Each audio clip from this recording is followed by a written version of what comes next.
काल गावाकडून येताना भाजी घेऊन आली होती, चुक्याची, शेपू. आज गरगटा बनवणार आहे. आणि चुका तर मिळतच नाही इथं. फक्त कधी गरगटा खावासा वाटला तर फक्त पालकच्या भाजी. करड्याची पण भाजी आहे. भाजी निवडून घेतली बघा मगाशी. आता स्वच्छ धुवून घेते. हरभऱ्याची डाळ पण घालणार आहे मी. आणि थोडे शेंगदाणे पण घालायचे. मस्त लागते खूप. डाळ, शेंगदाणे आणि थोडंसंच घालायचं. आता ह्याची मी मिक्सरला थोडंसं अर्ध पेस्ट करून घेणार. लसूण आणि हिरव्या मिरच्या बारीक करून घ्यायच्या गरगट्याच्या भाजीसाठी. इकडे मिरची आणि लसणाची पेस्ट तयार आहे. आता शिजवून घ्यायचा.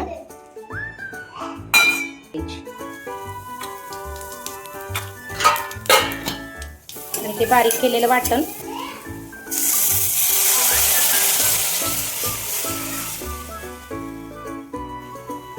त्याच्यानंतर मीठ घालते. असं सुंदर. जास्त पातळ पण नाही करायचा, जास्त घट्ट पण नाही करायचा. असा मीडियम, तुम्हाला जसं आवडत तसं. खूप छान मस्त लागतोय. थोडा वेळ उकळी येऊ द्यायची, 5 मिनिट ठेवायचा. थोडासा गूळ घालायचा, अजून जास्त टेस्ट येते आणि छान लागतोय. थोडासाच गूळ घालायचा, मला आवडतोय त्याच्यामुळे मी थोडासा गूळ घालणार आहे. वरून अशी मस्त कोथिंबीर धुवून मी बारीक कट करून घेतली. अशी छान टाका. खूप टेस्टी आणि खूप छान चव लागते. कसा वाटला तुम्हाला नक्की कमेंट करून सांगा.